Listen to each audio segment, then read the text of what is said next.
বর্তমান প্রধানমন্ত্রী জনাব তারেক রহমানকে আগের কোনো প্রধানমন্ত্রীর সাথে তুলনা করলে বা এর আগের আমলগুলোতে যে শাসন আমল ছিল, সেই সময়ের প্রধানমন্ত্রীদের সাথে তুলনা করলে আসলে হবে না।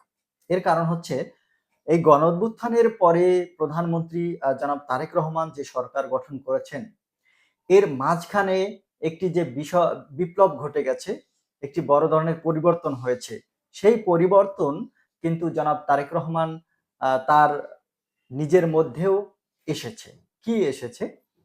আমরা যে বিষয়গুলো দেখলাম যে অতীতে যে প্রধানমন্ত্রী থাকেন, তার এমপিরা তার কিন্তু গুণকীর্তন করতে থাকেন। তার পক্ষে বিভিন্ন ধরনের আ বক্তব্য দিতে থাকেন। সেটা ভালো হোক, মন্দ হোক, সঠিক হোক, মিথ্যা হোক।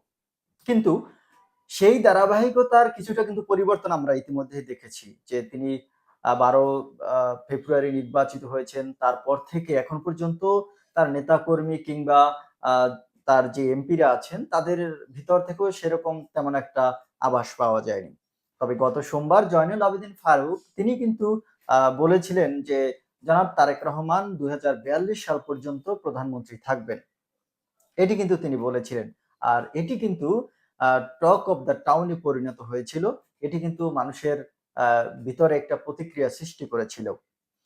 এরই পরিপ্রেক্ষিতে কিন্তু আজকে আমরা দেখেছি যে তাকে কিন্তু সতর্ক করেছে বিএনপি যে লাগামহীন বক্তব্য বা এই ধরনের আ বক্তব্য থেকে তাদেরকে বিরত থাকার জন্য বলছেন।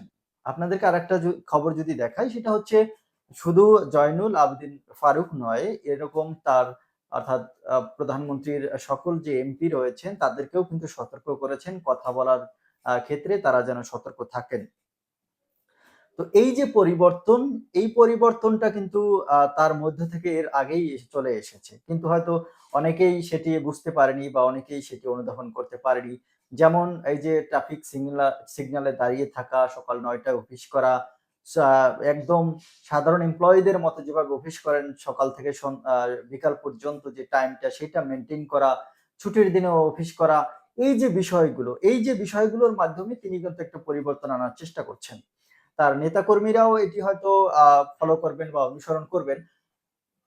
এটি হচ্ছে এখন দেখার অপেক্ষা যে পরবর্তী বাংলাদেশের যে দিনগুলো সেগুলোতে তিনি কোন ধরনের পরিবর্তন নিয়ে আসেন।